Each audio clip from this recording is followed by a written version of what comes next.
ఎందుకు చింత అభద్రతా భావంలో బ్రతుకుతున్నావు?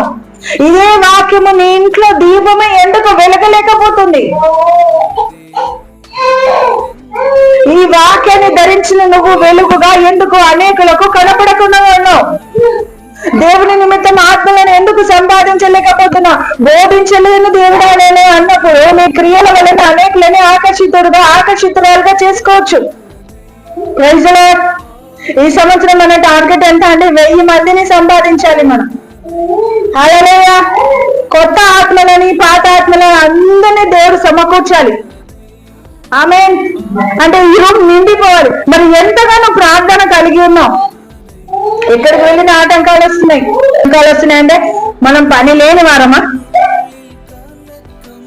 జ్ఞానం లేని వారమా? దేవునికి ఇష్టం లేని వారమా అంటే కాదు, దేవుడి చిత్తంలో ఉన్న వాళ్ళం. కాబట్టి మనము ఆయన కార్యం నెరవేర్చడానికి పూనుకున్నప్పుడు ఎంత ఆటంకాలు వస్తున్నాయి కాబట్టి we are very precious in sight of God. Amen. Hallelujah. అంటే ఈరోజు దేవుడి యొక్క చిత్తంలో తరిమి కొట్టబడుతున్నాము, మీ నిమిత్తమే శ్రమ పడుతున్నాము, మీ నిమిత్తమే వేదన చెందుతున్నాము, కానీ నిరీక్షణ కలిగి ఉన్నాము మిమ్మల్ని రక్షిస్తాడని, రక్షణ మీకు అందిస్తాడని అంటున్నారు అపోస్తలుడైన పౌలు. సో అలా మన జీవితాల్లో మన పరిస్థితుల్లో కూడా మనం చేయవలసిన కార్యం చాలా పెద్దది. పంట పండిపోయింది, పనివారు తక్కువగా ఉన్నారు.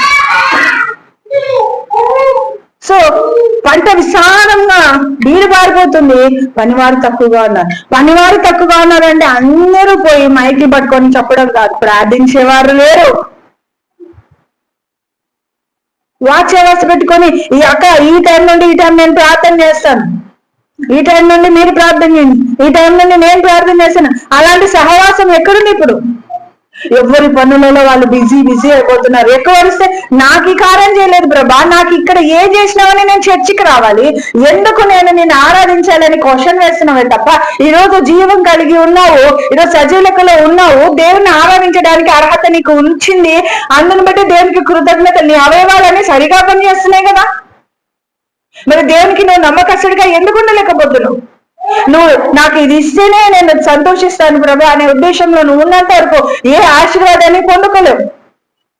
ఆమోస్ ప్రవక్తలాగా ఏమున్నా లేకుండా నేను ప్రభులో ఆనందించగలగాలని మొట్టమొదటి ఉద్దేశాన్ని నువ్వు కలిగి ఉండగలిగితే దేవుడు నిన్ను ఉజ్జీవంతో నింపుతాడు. నువ్వు అడగకపోయినా అవన్నీ జరుగుతాయని యోహాను సువార్తలో చెప్పబడింది. ప్రియుడ ఆత్మలో వర్తిల్చిన ప్రకారం సమస్తములో వర్తిల్లడం దేవుని చిత్తమైంది. హల్లెలూయా, హల్లెలూయా. ఇప్పుడు నా భర్త సంపాదించిన సంపాదన అంతా నేను ధరించడము నా భర్త ఉద్దేశమైంది.